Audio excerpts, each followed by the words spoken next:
Hi friends, this is Sandhya here. Welcome to International Desi Channel. Today we are going to cover the work and life in Japan. This is part of our global career and opportunities for the Indian professionals, Indian as well as other international professionals as well. Today my guest is Mr. Yogendra Puranik, popularly known as Yogi. Hello. Welcome to you, Mr. Yogi.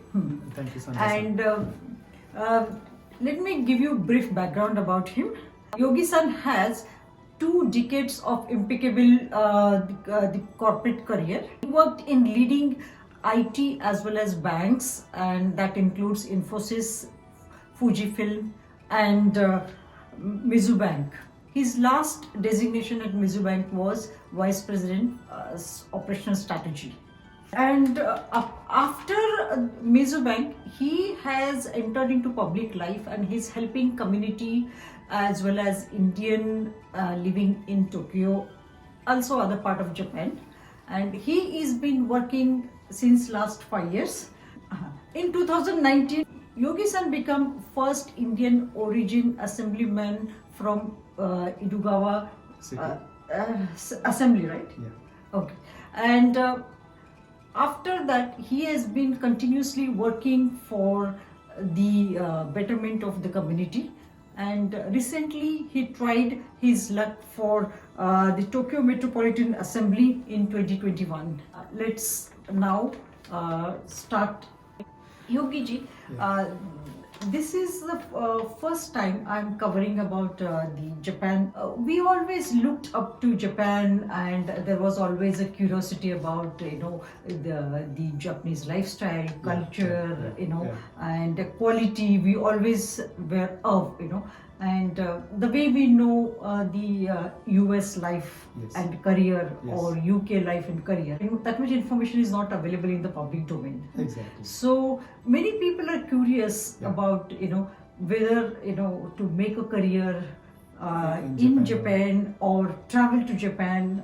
Traveling is okay, but still how there will be work life or what kind of difficulties they have. So today's topic, we are going to basically cover all the subjects related to this. So this will be a kind of a guide to future professionals or businessmen who wants to enter into Japan. Exactly. So my first question to you, how and when you have come to Japan? Great. First of all, before we jump into this topic, Sure. let us look at a bit of statistics Sure. So Japan right now has a living population of around 3 million non-Japanese people. Oh, okay. And more than half of it actually is the Chinese population. If you look at Indians, it is hardly 40,000. If you look at Nepalis, it is just now touching around 100,000. Quite a big population. A big population in terms of Nepalis. So Vietnamese are also now increasing. If you look at the Indian tourist, before Corona, Indian tourist coming to Japan touched to around 150,000 people, which is compared to people coming from other countries, or in fact Indian traveling to other countries as tourists, 150,000 coming to Japan is fairly less. Right. So I was just writing an article and about myself, like when I came to Japan for the first time, what was my impression about Japan? And when I came to Japan for the first time, I had already learned Japanese language for 3 years. Wow. So I had a very good exposure to the Japanese language. Having said that, I didn't have an exposure to the Japanese people or their culture. So much of culture means, of course, I knew chopsticks and how to use chopsticks and eat noodles. So that we practiced at the school, but not much about the history and culture and the people and the lifestyle of Japan.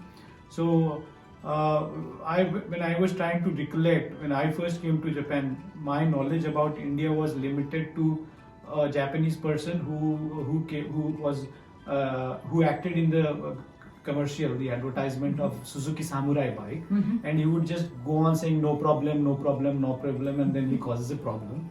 And then there was I think one more ad in which there was a sumo guy. So hardly I think these two, and one more mosquito ad where the Japanese guy was eating mosquitoes, kind of. So and I remember in my 8th standard there was just a small part on just a half of page of text kind of on Japan, and there was a picture of the Japanese characters. That's it. So, and today, has the picture changed a lot? It's not. As you rightly said, that not so much of information is available in the public domain as it is available for the US or the UK. Good part is that wherever kids are learning Japanese, or people in India are learning Japanese, they are getting some exposure to the language, and they are now getting a better exposure to the culture of Japan than my times 25 years back. But not many of them are landing into Japan. Those who are landing into Japan are actually not from that language domain. Most of the IT people who are coming from so many companies are not at all coming from that Japanese language education background, academic background. And that is the whole gap actually being generated over there. Now, when corporates are sending the people to Japan, are they actually getting them prepared? They are not, and that is the whole beginning of that. So now I'll come back to your question. Maybe I spoke already about it a lot. So when I joined my university, I was doing my BSc in physics, and my father was of the thought that the amount of studies that you will have for BSc physics won't be enough for you. You have more appetite. So on his suggestion, I started learning Japanese. I entered the Japanese language department in Pune University. So in Pune University, we have a proper university course for 3 years. So I joined that program. And while doing BSc, I also started doing a private IT program from Datamatics Corporation. Those times, actually, Datamatics and AppTech kind of private institutions were much more famous than any other thing. So I started doing that program. So slowly I picked up the Japanese language very well. I think I had a bit of knack for languages. That is very useful. And another thing is actually my way of studying Japanese. Maybe if you have a question later on that, I'll answer it then. I had my own style of learning Japanese, so that allowed me to pick up the basic language very well, and I got my conversation up very well. I had very good scores in universities. I had very good scores in JLPT, and eventually I got scholarships from the Japanese government. Twice I got a scholarship from the Japanese government as a student, and I came to Japan as a student. That was my actually first, what you can say. So how old you were that time? First time when I came, I was 19. The early exposure really helped for you. And the second time I came, I was 21. So I was quite young actually when I came to Japan. I see. And when you went back and did your MBA from IIM Calcutta, right? And after that you joined Infosys? I did it before. So like in 1996 itself, I got a job in India in an IT company. I think my life had been a bit of fortunate and quite fast paced. Means at the age of 19, I was working in an IT company. I was teaching in the Pune University. I was teaching Japanese language. Wow. And and then I got a scholarship to come to Japan. So I started my IT career also from 1996, and I was working in India. Okay. But after coming to Japan on scholarship, then the way actually corporates look at you totally changes. Yes. And then by then international exposure really helps in the corporate. By then I had cleared the highest exams of Japanese language proficiency test, JLPT. Which is the level 1 and all. Oh, level 1. Yeah, I had completed all that. So then I was in the league where now companies were actually ready to send me to Japan. So 2001 I got a job in Japan, and then I came to Japan. And since then my base is here. So for some time, like when my son was born, I went back to India because I needed my parents' help. And that was in those times in 2001, 2002, that is what we used to do. Because the hospitals here were not so easily admitting us and those kind of things 20 years back. Now things are changing. So from 2001, I'm here as a professional. I see. Great. So you have already mentioned some of the challenges about the hospitals, but you were fortunate that you already learned Japanese language. Yes. But other than that, any other challenges you faced? Exactly. For me, as I said, like I was lucky that I first learned Japanese and then came to Japan, so the language barrier was really not there. Of course, sometime when the Japanese people around me or in my office, when they would talk in their own natural nuances, sometimes I would find it difficult to actually understand. But otherwise, not a big issue. Now, if we try looking at problems, problems could be on the daily life front at home, or problems could be at the professional front, or problems could be at the administrative front where you need some help, government help, you need help from city offices, and you don't get enough support for whatever reason. So from the office front, I think the first challenge was the way of working of Japanese, the way of managing the time, the way of documentation, the way of communication is quite different. Japanese people, like say, in terms of communication, Japanese people actually talk very less.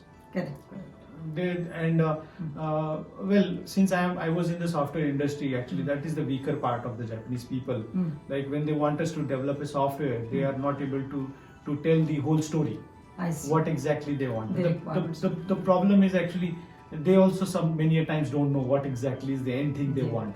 So when working with the Japanese, it is very important you make them talking. You get them talking, and you make them talk regarding the whole thing, what exactly is in their mind, and try to put it in words, try to put it in pictures, so that it is visible for them. Something invisible for a Japanese, they are not so good at imaginations. So that was one very big learning for me. Then suppose like in terms of documentation, when I started working in India, my manuals used to be much more a text-oriented manuals. But when you come to Japan, Japanese manuals are more of diagram-oriented manuals. That's right. Yeah. Then suppose from the software perspective, many of the Japanese people still like using Excel, whereas Indians like using Word document. So because we are textual people, whereas Japanese people they will try to actually put things into tables or diagrams and those kind of things. And so those kind of presentation. Exactly. So those kind of things actually I realized after I came to Japan. And like say other things in the office, softer sides could be like the dressing sense. Of course, when I first came to Japan, I came with my business casual clothes. And so those were cotton pants, like chino pants and those kind of stuff. But when I came to Japan, I realized it took me some days, but I realized, oh no, I need to be well dressed, so I need to be in a suit. So then slowly those kind of changes, or otherwise like my eating habits. I was a complete vegetarian, but then I took some effort to actually eat some things that I can possibly eat. I actually started eating egg, which I was not even an eggitarian when I came to Japan for the first time. So this is a big challenge even for me as well. So I started, and today I eat anything under the sun. Alcohol was a big wall for me, but slowly I also I'm not saying like everybody has to do it, but then at least if you have some, you can have fun. I have never been kind of heavy drinker or kind of. But at least you have some that social life in the corporate world. Otherwise, when you go out with the colleagues, so as you correctly mentioned, you can't open up. So something you make them feel comfortable being part of them, right? And the acceptance have to be both ways. That's right. So when you are taking some, you try to give some kind of, and then that actually starts happening. So these are on the office side, or maybe on the Japanese side, I can say like the risk appetite of the Japanese is very less. So but in India we have all jugaad system. Yes. It's going to work or not going to work. Let's do it. If it is not working, we'll try something else. But in case of Japanese, that is not the way. So and another thing is like in schools, you would remember like when we solve a mathematical problem, we would normally skip a step. We would skip a step. Let's go to the next step. So, but in case of Japanese, that never happens. You cannot skip a step. Yes. So that thing, these all things actually have to be if they are known before somebody comes to Japan. Basic things. If they are known to Japan, or like even when you go with the Japanese to eat, if you are able to use chopsticks, the amount of appreciation that you will get and the amount of Correct. acceptance you will get, that will be amazingly different as compared to if you are using a fork. Understood. So it will be So totally those little different. things Yeah, do yeah, matter, right? Yeah, it's Right. same like if like some Japanese has come to India, and if you are taking him to marriage, and if that Japanese person is suddenly wearing an Indian dress, the So kind you of feel acceptance you will correct. have, it's the same thing kind of. And on the life front, the challenges are like the biggest challenge which I felt is that in India, if you are living in a building, everybody is your friend. Yes. The doors are open, you can enter anybody, you take your curry to their home, you bring their food to your home. But in Japan, normally all the doors are closed. Many of the times you don't know whether the next door, what kind of people are living. So the communication is not there. That was one real painful aspect for me, and first 6 months were really tiring for me because of that. It's So- very isolated lifestyle. Exactly, right? exactly. So that they have to accept that they will have to make extra efforts to make friends Exactly. and find their own social circle. Right. The other things were like how to do the garbage segregation. When 20 years back, when I came to Japan, in India, we didn't have even that concept of throwing a garbage in a particular place. Correct. Leave away the baskets or segregation and all that, putting it in a plastic foil wrapper or something like that. But after coming to Japan, that was one of the hurdles, like understanding the garbage segregation system. Second thing is the housing. The way houses are built here are totally different than the way we have in India. In India, we have very thick cement walls and Correct. floors and all. So, like even if you are walking in a house, it's not noisy below, but That's in it. Japanese house, it is noisy below. So even though More like a US house. Yeah, yeah, More yeah. like so Fiber. all those kind of perspectives in the daily life, those things need to be felt, and you have to actually go on improvising yourself in order to not create problems for others. So Correct. those are on the life side. From the administration perspective, the biggest problem with the Japanese administrative offices, the city offices, is that the websites are still not bilingual. When I came, absolutely no bilingual. Everything in How about Japanese. now? Now, actually, some cities have changed, especially where foreigner population is there. Yes. Many of the websites now have automatic translation Correct, tools. correct. Although translation may not be perfect, but you can guess something out of it. Yes. And some city offices also have bilingual or multilingual people in their offices, so you can get some help, but maybe not to your expectation all the time. That is one thing. The other thing is because of this, a lack of information can happen. So what all services So- are available?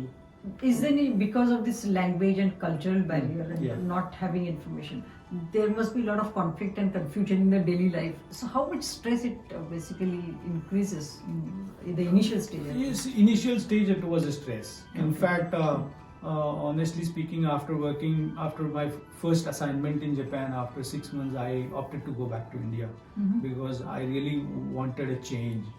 So In spite it of was knowing Japanese.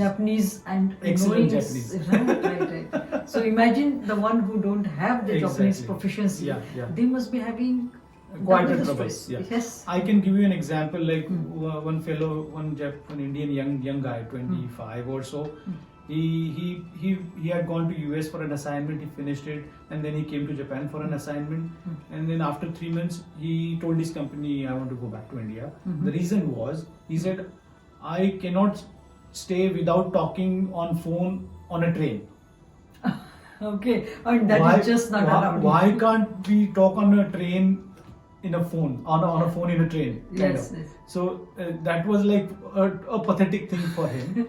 And he said, I just cannot sustain that kind of.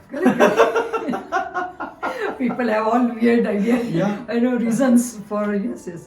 But the someone who is new directly coming from India to here, it is a complete cultural shock actually, A because big shock. big shock, right? Yeah. It is because here people are very considerate, they are quiet, they are systematic, Yes. self-disciplined, Yes. and we are just opposite of that. We are free. I won't say indisciplined, but we are free. We are free. Yes. We enjoy our life actually. Right. So I mean, even though all these difficulties are there, Yeah. still there are what we call young professionals. Yeah. They want to make their career. Yeah. They want to come to Japan Yeah. and prosper. Yeah. So they, in spite of all these things, Yeah. even if they want to, if they are determined to come, Yeah. what are these key factors you want to tell them? How Sure. do they prepare themselves? Apart Yeah. from Japanese Language, proficiency, yeah. something else they need to prepare so they can easily settle down without having much of a shock. Exactly. Now, first thing I would like to make it very clear is that Japan has opportunities for foreigners since the population is declining, and honestly speaking, Japanese education system is quite weak, and Japan is not creating talented, or what you can say, skilled people. Okay. So even in IT, Japan has no good schools to pump up the IT Requirements. IT people into its corporate world or into its economy, and that's why it has to depend on countries like India.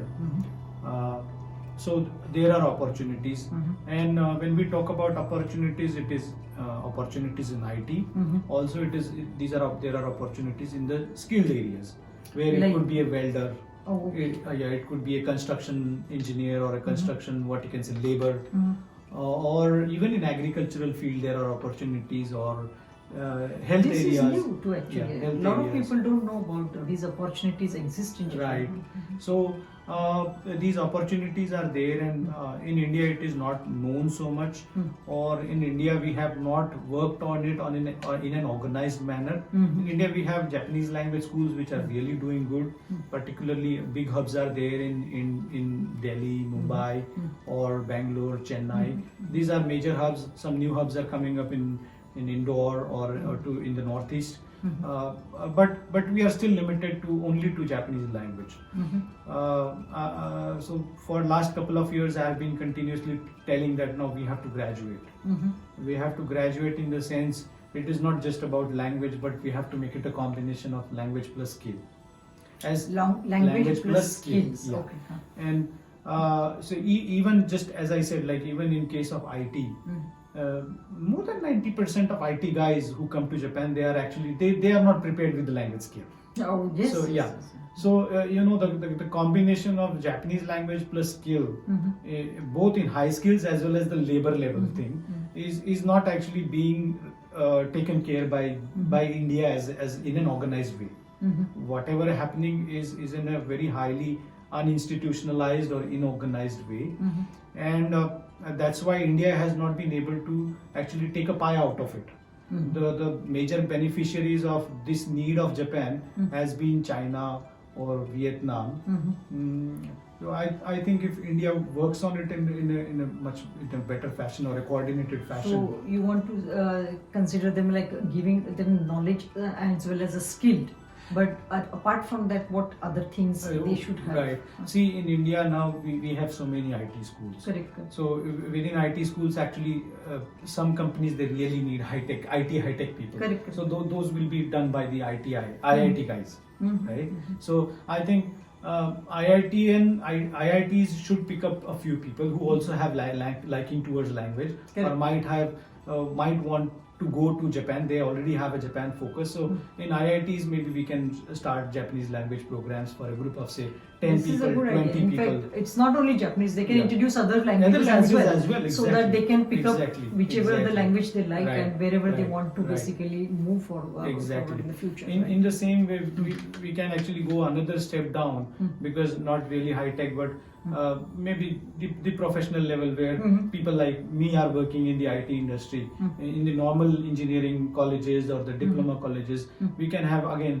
Japanese language specific programs for again those IT people. I see. Then we have a big network of ITIs, Indian Industrial Technical Institutes in Yes, India, yes, yes. which actually train 10th pass students Yes. on say In fact, machining. Indian government is spending a lot of time in skill development. Yes, There is yes, a yes. special program for the skill development by GOI. Yeah. I think they can give some additional skill along Right. with these plumbing, carpentry, and all the things. They can give some See, language skills. all these skills will be required in Japan in future. Right. all the skill. In fact, what I believe is that India should take that first step. That okay, we have these skilled people, we will teach them Japanese, and Correct. would you actually open out the Sure, doors? sure. So not wait for Japan to knock on Indian door, but India comes and knock on door. And Be a little proactive. Right. Now, but the problem what is happening right now is actually. See, Japan and India has signed a treaty for the skilled labor, supplying the skilled labor to Japan. What is happening is some institutes have been certified to train the people in Japanese language. Oh, is that so? But the problem is nobody is actually looking at the compliance part of it, and right kind of people are not trained, and right kind of people are not sent to Japan, and that's why the impression about India has not been so great. Number one issue. Number two issue is while the treaty has been signed, what India has to do is proactively they have to send people, some officers to Japan, and they have to actually contact the Japanese administrative offices or the Japanese corporates, or go into the regional areas of Japan and try to find out where exactly is the need of the labor is. Because so how do we actually do that? Match. There is a mismatch clearly. What is Exactly. needed and what Exactly. we are supplying. Yeah. So how do we basically do that? A match somewhere that okay, this is the requirement and this is where we are, and we need to fill up this gap. Exactly. So So if we identify these, probably we can help. See, government. Japanese government has given out a statistic that they are running short of the skilled labor. Where is not known. In which prefecture? So then, who does this survey and who has this kind? See, the survey is quite open, and the data that data is not coming out from which prefecture, who replied that he needs this kind of labor at this point of time, after right now or after 6 months or after 1 year. So the best solution will be either Japanese government does it and offers the data, but what right now Japanese government is expecting that the government, like the other party, they come and they find out where the opportunities are and they place the labor. Correct. Which actually, honestly speaking, I don't think will work so well. So well. Ultimately, it will be the Japanese government who will have to put up a maybe system. there has to be some kind of a bridge for they need to create a bridge maybe Right. in the India or in Japan Exactly. before they are basically put on the job. Right. And the other thing is, right now, But what is happening one more is, question. Yeah. When people at that level, Yeah. especially the skilled Yeah. labor, Yeah. if they want to take up any job or Yeah. they want to migrate, Yeah. the first question for them is the money. Exactly. So when they're looking at that money, how much money is Japan is offering, how much is Dubai offering? So if that they do the comparison, so where do we stay? I mean, where See, does Japan stand? Now, under the treaty, what is happening is Indian government has given has certified or authorized some schools to train this labor. Now, just randomly people are being picked, and they are either taught Japanese or they are not taught Japanese, but they are like dispatched to Japan. But now actually there will be an exam regime, kind of examination structure will start, which will be now a tougher part of it. But until now, what has happened is most of the people have come to Japan by giving under the table money. Oh, It is, and the amount of money is like 5 lakh rupees to 10 lakh rupees. so you are talking about the private agencies? Yes. Oh, okay. So That's see, smart. the reality is when the government structure is formed, actually the structure is formed in such a way that those people who will be trained in Japanese language and culture, say in India, they need not spend money. Correct. They need not spend money. So they should be actually given free education. Is the whole scheme. Correct. And for that the public money is actually moving for that purpose, but that money is not going into the right pockets is the issue right now. So the whole system will have to clean up. All in all, under the treaty, if a skilled labor is coming, there should not be so much of money part involved into it.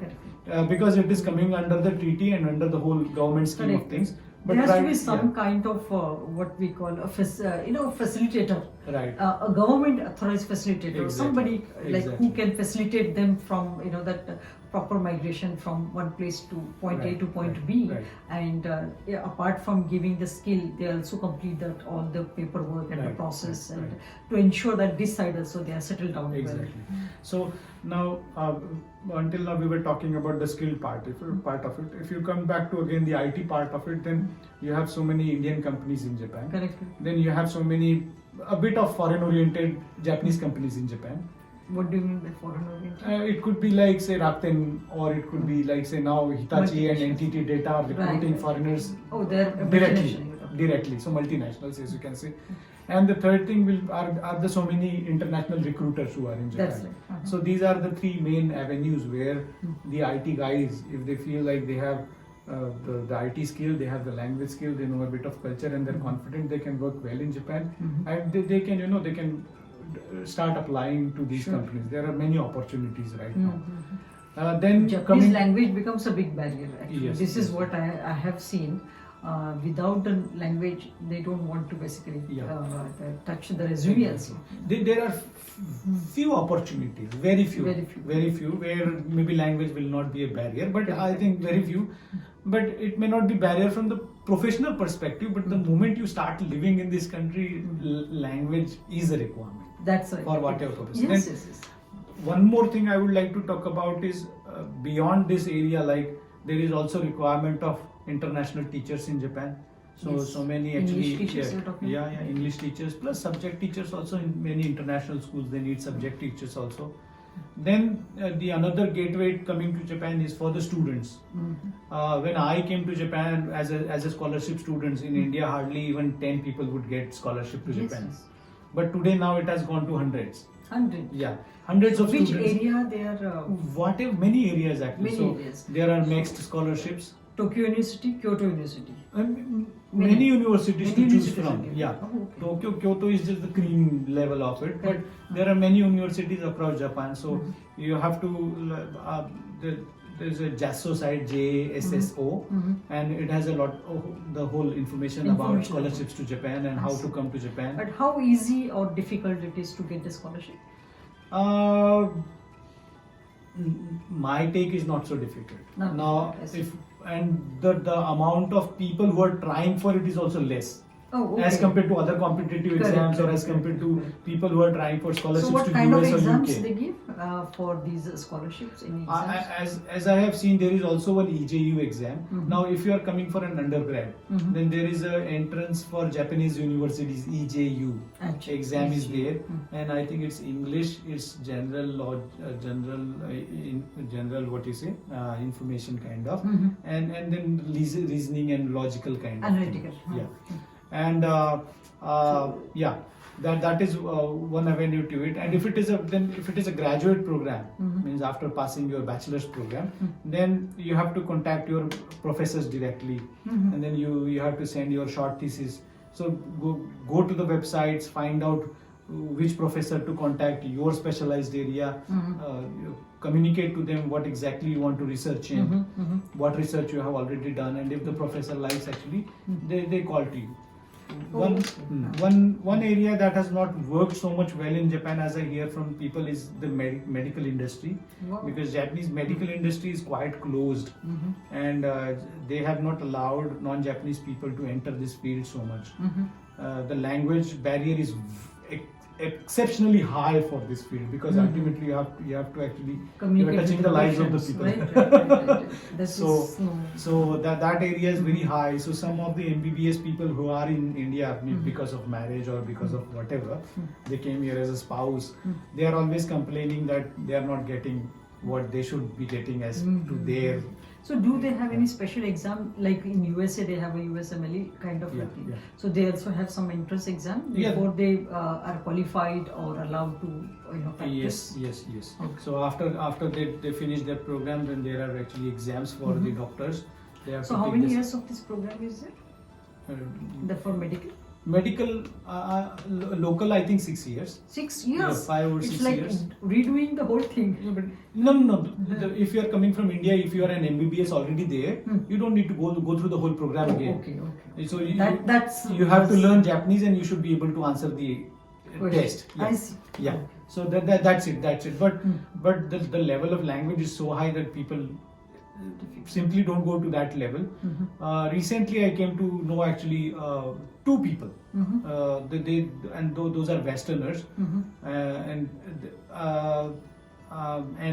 one of them actually he was interviewed on TV alongside me, and he was probably the first guy to actually clear that exam here, and but he's like exceptionally kind of in Japanese language. So he spent around 2 years or 3 years full time on the language.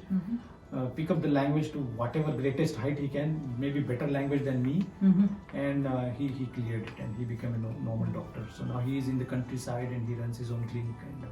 Yeah. That's very inspiring. Amazing. I see. I think, one who is an MBBS, they are intelligent. They are sufficiently Yes, let's intelligent. agree. Yeah, right. Only thing, if they are able to focus on language, coming out of that core area, if they are able to focus on language, then they can do wonders. Right. No doubt I about agree. it. So apart from the IT, Yeah. so what are the skill labor we talked about? Any other areas we talk about that Indians can come or any expats can come and make their build their career basically? See, other than that, chartered accountant are there, accountancy is there, I think if your skill is coupled with Japanese language now, there So you can open enter up into the, any yeah, area. you can Right, open up right, the doors. Right. Japan actually did not allow only the low skill labor, foreigner labor to enter Japan. So that is the only barrier. If you have skills or if you have certain professional education, if you couple it with Japanese, I think a lot of opportunities you can get. Like you can also get a sales role. Correct. Because now or a kind of a purchaser role kind of. So you have to purchase goods from overseas and you have to bring it to Japan. So Japanese companies want somebody who can understand the culture on the other side, who can do a bargaining. Correct. A Japanese can learn Hindi and he Okay, can yes. start. Many Japanese learn Yes, Hindi yes. and they can talk with Indians, but they cannot negotiate with the Indians in the way Indians Indians do. do. That's all about Yeah, culture yeah, actually. yeah. Knowing that how the business works. Right. So many Japanese companies actually they look for salespeople from different countries Correct. purchase people from different countries. So Sure, if sure. you have skill in some particular area and you couple it with Japanese, I think opportunities will open up. Correct. Great. We have covered quite a bit of a profession and the professional area, the skills, the barriers, and the what opportunities, and Exactly. also Can many things. I add one more before you go Sure, to the next sure. question? Is that right now we are talking about only about the person who comes to Japan as a professional, or maybe who comes to Japan as a student. Or dependent. But Like- when somebody comes, there are dependents also. The family members are also Correct. coming. So it could be the spouse or it could be the kids. And a general failure I see is that even those people, those professionals who come to Japan with certain language, certain knowledge of language or culture, they normally don't try to impart the same to their spouse or to their kids who are going It to is come with difficult. them. So that extra effort has to go on. That extra effort has to be made because now we have so many tools available. In India, Japanese language institutes are available now everywhere. Online teaching is available everywhere. Some online information is available. Now what we have done is we have formed this All Japan Association of Indians in Japan, AJAI. That's in here only, Yeah, right? so we have a website, and on the website we have offered so much of information in a very categorical manner. Right. You can go and you can Search. from the table you can really know where my information is lying. Correct. So we have made it as a process flow. Before you are coming to Japan, immediately after you have come to Japan, once you have settled down in Japan, and when you want to go back from Japan. So Oh, what yes, all yes, things yes. you need to know or you need to do, kind of everything we have put up there. Some Right. other sites are also there. So that information is available. I think when somebody is coming to Japan, that person's, that professional's or student's responsibility is gear up himself or herself, Yes. and also gear up the family members who are going to join Correct. him or her when coming to Japan. That's there are so many topics are there to Yeah. cover actually, but it Yeah. is difficult. Like for example, we are talking about if somebody wants to retire or Yeah. somebody wants to, then there is a retirement related lot of information. Exactly. Somebody wants to go back, then there is a pension how they want to cover. I Right. think I will provide a link to all these videos which you have shared, Exactly. and so that they can go through that. Yeah. That is basically next level when they decide to come to Right, Japan. right. So No, we can even cover them. before coming, before deciding to come, if they want to know about scholarships, all those information Correct, are also correct. there. Right. Yeah, so they can. So I will get those information Yeah, and yeah. along with the video Yeah, you can put put it. those Sure. information also. This is quite insightful on what we covered in terms of the professional and the life and culture in Japan, and Yeah. how someone who wants to basically travel to how someone can prepare themselves before entering into Japan, right? Yes. And now here I want to basically go to the next level and focus primarily on yourself, about your political career. How this thought came into your mind that you want to enter into this political, and that too in Japan where it is like almost impossible, you know, Great. like you know, it's very closed society. Yes. And Yes. acceptance is very low for Yeah. the outsiders. So how did you decide? Right. So when I came to Japan, I was also within myself. Not so much looking out towards the society, what's happening out there. For me, I was like, okay, I'm trying to learn and I'm trying to improvise, and my life is going on, kind of. After that, then I came here with my son in 2003, and when we started living together, then I started feeling some challenges, kind of. Okay, what are these challenges coming in while raising a kid? Then in 2005, I moved to Nishikasai, which is the most Indian community populated kind of area. It is highly Yeah, populated by Indians. And when I moved in there, I was living in a big society. Before that, I was living in small buildings, kind of. And in that small building, I could be the hardly once Indian, kind of. Yes. So there was no you mean say like Interaction. immigrant kind of I see. issue or discrimination kind of thing, and there won't be so much of communication. Correct. But in 2005, when I moved to Nishikasai, I moved into a very big complex, I see. almost of around 1,500 families. 1,500 Yeah, and families. Wow, that's- within that, at that time, around 80 of us were Indian families, and then I see. few Chinese families, few Korean families. Well, today in the same society, around 300 families are Indians. So it has been growing. So when I came there, I slowly started realizing that while there are people like me who keep on upgrading themselves, they learn how Japanese people, the lifestyle of Japanese people is. There are others actually who are not realizing that they need to upgrade, and they are not following. Because of that, they are not following the rules, Correct. or maybe they don't know the rules itself. So then what I started doing is I realized that, and then I started actually sending this information outside. I see. As I said to you in To our help. previous communication conversation, like then the Japanese administrative sites or nothing was in English. So like it's say for example, like very common topic like garbage segregation. We couldn't get any information in English as such. I see. So That this is how you have to segregate and this is what you have to do. Most of the displays and everything will be in Japanese only. The websites, the government websites were all in Japanese.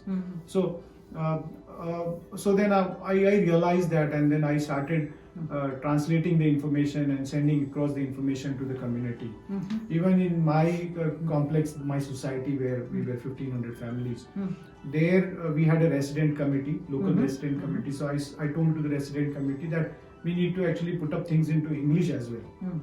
There are also Chinese people who don't know English, but at least we start with English. Correct. And then we started actually pasting some informative displays in English. So that is how we started, and then slowly by 2007 8, like people like, okay, when Yogi-san is there, so if you need to know something, you can go and do. The better side was I was actually very fluent in Japanese, so I can go to any website, I can understand that Japanese, and I can tell people what it is. In those times, Japanese language speaking foreigners actually were still very few. Correct. So that is how I started working in the community. So by 2007-8, we also started community Japanese language classes. Many Japanese volunteers actually they started helping us. So one-on-one classes kind of, or 1:2, 1:3 kind of classes. We also used to have classes at my home. Many people used to come, but somewhere that link broke up. Then the biggest thing happened is the earthquake of 2011, and in the lack of information, almost 40% of Indians who were living in Tokyo, they went back to India. And honestly speaking, that was a big shock to me. And it was also a shock to some of the Japanese corporates, because many Indians they went back to India without properly informing the companies or their employers kind of. So at that time we were actually a few key Indian guys who were doing a lot of voluntary work. So we came together and then we started discussing, okay, we need to create a network of information. I see. And that, as an outcome of that, was the All Japan Association of Indians. Because before that, all our Indian associations were regionally separate kind of. Correct. Association of Marathis and Association of Punjabis. Yeah, and then Association of Keralites and Tamil. So we were all separate, and there was no single kind of information channel going back and forth between these. So we said, okay, let's bring in representatives from each community and let us create one single platform. And from there, whatever is there, we can actually give back the information, same information to all the communities back. Right. And we stay on the same platform kind of. So with that we started, but then in 2017 it happened. So like one of the politicians in Nishikasai, Japanese politicians, he started saying, let us build a little India in Nishikasai. Oh, okay. And my take was like, when I heard their plan, I was not like opposing right from the beginning, but when I heard their plan, I felt like it is not going to be a successful plan, because they were basing their thought process on Singapore model or the UK model or the US model. But very clearly we all know that the Japanese mentality and the way they look at foreigners is not as same as the Singaporeans or as same as the UK or the US. So I said, see, either you have to change this model or you have to stop this. Because first thing is your model is not going to work. Second thing is, no Indian in this community in Nishikasai is saying that we want a little India, because our first priorities are totally different. We want Japanese education. We need information in English. We need some interaction in Japanese culture and society.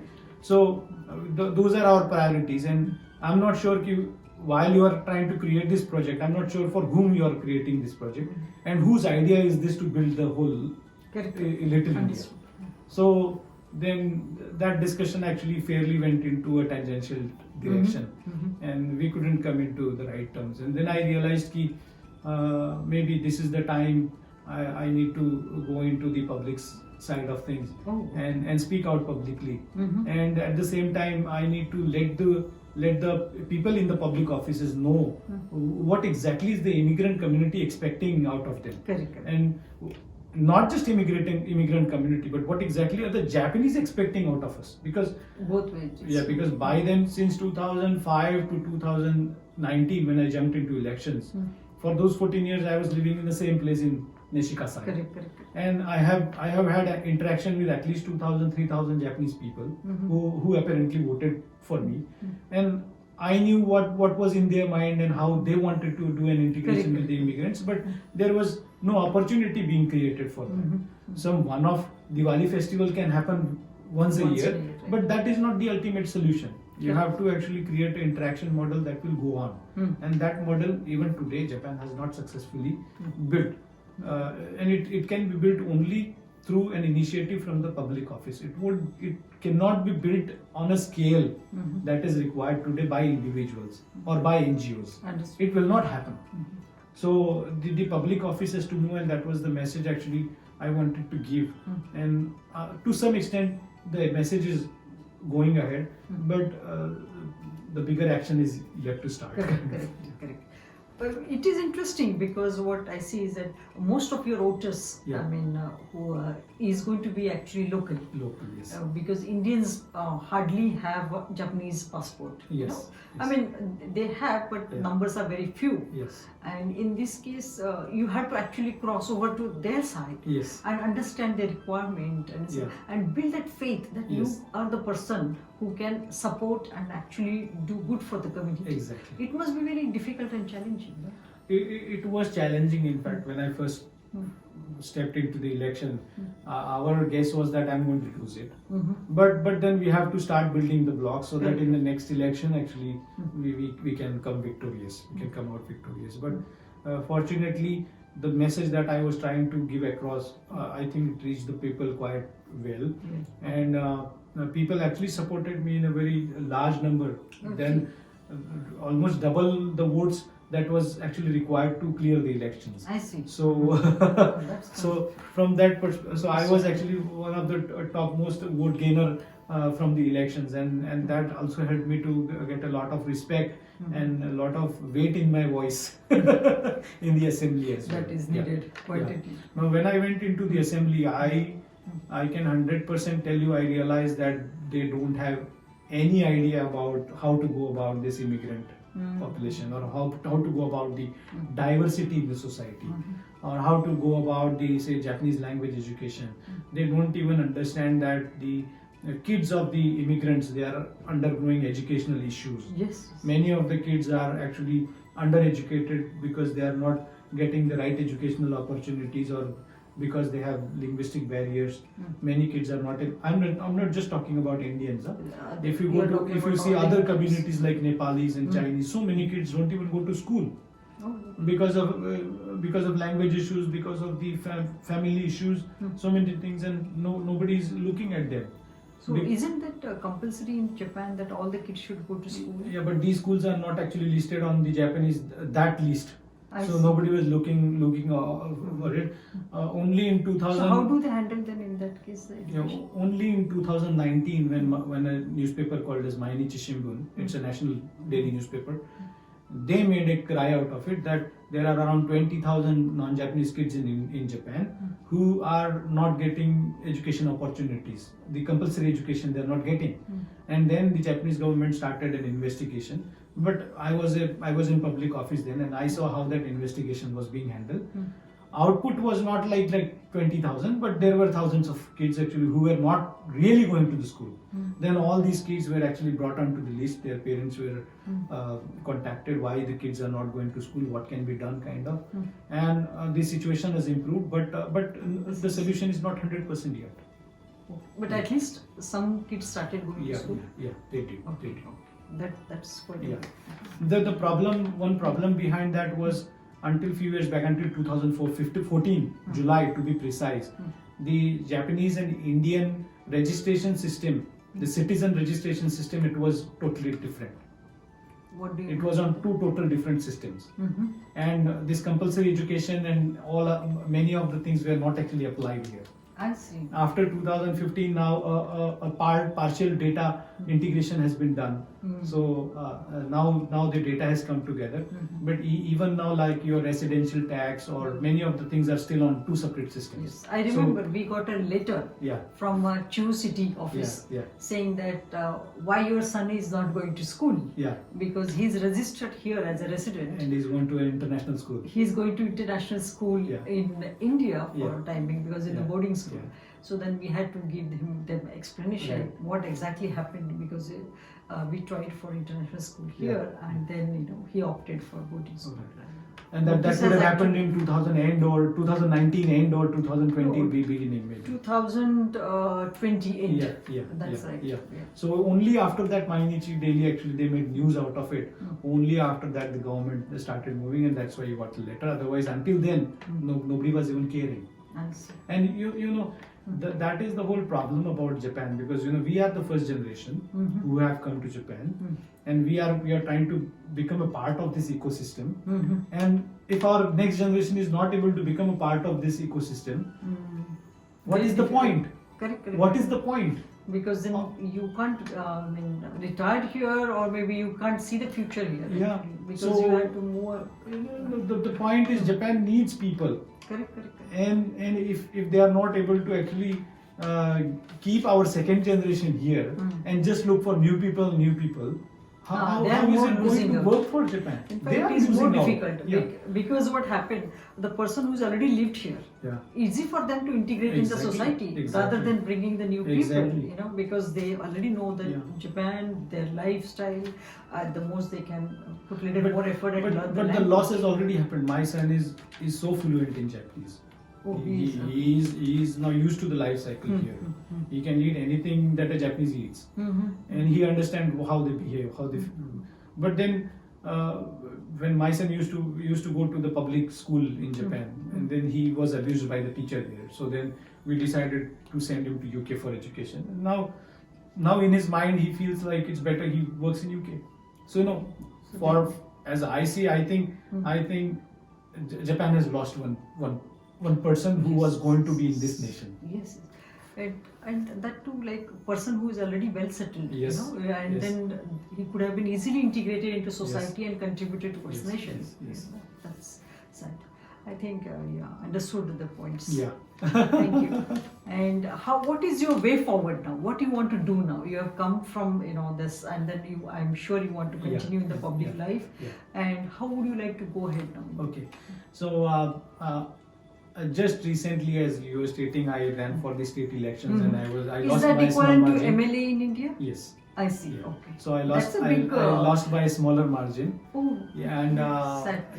I lost by some smaller margin, so I'm out of office right now. Mhm. So I was planning to run my next city councillor elections, but in the meantime, I got an opportunity from the education board I see. to be a principal of a public school in Japan, and I'll be the first foreigner to be a principal of a public school in Japan. Oh, wow. And the school is from middle school to higher school, so almost 900 students in the So school. what is your role there? I will be the principal, and the expectation out of me is that they want to create a role model school from globalistic perspective, where the kids will have a global perspective, Correct. and so it will be a national model kind of what they are looking at.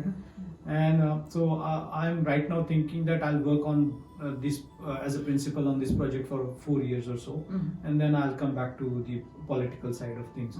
What the one disadvantage is that normally Japanese people like continuation. So if I would have continued as a city councillor, people would have looked at me from a different perspective. Correct. But the merit I am looking at from my side is that I saw the political side of the public office. Being a principal will allow me to see the bureaucratic side of the public office. That's right. So I'll be sitting on a different wing. Correct. And even when I was a politician, the second most key agenda, or in fact the first most key agenda of manifesto for me was education. Because I believe unless the education in Japan changes, see right now education in Japan is unilingual. And since it is unilingual, the kids here actually they get very less opportunity to understand the other countries, Correct. the culture of other countries, or when I see the professionals Japanese professionals, even in my bank, like Mizo Bank, I was working, all elite class people, all coming from Tokyo University, Kyoto University, all cream people kind of. But when I used to go with them, travel overseas with them, I would see their low self-esteem or their low confidence, their Because of the inability language. to communicate, even though they understand the language. So, I believe this all can change only when education will change. Correct. So if I am able to actually create a model for that in the next 4 years, I think that is going to work.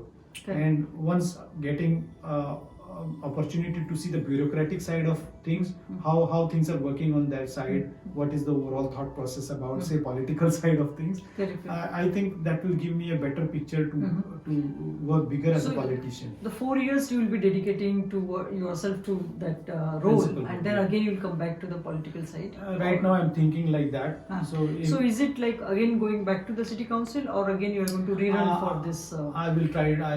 Right now I'm thinking that if I am able to build up, then I'll go for the national elections. National. Because So this one was a metropolitan which you were trying earlier, right? yes, I yes, see. yes. Those were the National state level elections, means is yeah. like that MPs MP, and all yeah, that yeah. central. Okay. Because after working as a city councillor, I have realized now I have come to an understanding of the whole model of assemblies in Japan. What exactly is possible is in which model, which assembly, and I have understood the limitations of working as a city councillor, or for that matter, limitations of working as a state assembly MLA. And I also understand what could be the limitations working as an MP. Correct. Because you know, the way democracy works in India and the way democracy works in Japan are two totally different things. In Japan, politicians work like office holder, like normal professional people, like Correct, the way correct. people go to office. Right. And if you see the assembly debate also, they will have certain rules in which they will be bound. So in India, if you see, the debate happens open, kind of amazing, Without any boundaries. yeah, without any boundaries. right, People right. talk what they want to talk, and they talk when they want to talk. But in Japan, like even like if you have to debate on a certain agenda, you have to give a notice 2 days before that I am going to debate on this agenda, or I want to debate on this agenda. So with that, actually, there are a few limitations, and the Japanese politics at higher level has still not advanced so much that they will actually try to change the things at such a faster pace. Things in Japan will always move at a slower pace, and it will be really harming for Japan, is what I feel. But ultimately, this country, they then try to save themselves from inside. That they Safeguard. created that kind Walls. of a wall, Yeah, right? yeah. And so everything is within that. Yeah. But how isn't that difficult for you? Because even going for the national level election and building that confidence among the community, it's you are talking about primarily the Japanese local, and someone asking them to trust you to lead them and in the national level. So isn't that very challenging? It is going to be challenging because until now only one person of foreign origin has gone to the national levels in Japan. I see. And that too he was Swedish. So Swedish, since that gives him an advantage, actually, Correct, honestly correct. speaking. Since I'm an Asian, actually, it won't give me the same advantage. But having said that, I think the media and the people, they have actually elevated me to some extent. Correct. And because of that, actually, I'm known actually to many people. Otherwise, even in state elections, I did my campaign hardly for a month. And within that month, I was able to gather 21,000 votes, which itself was looked as a great achievement here in Tokyo.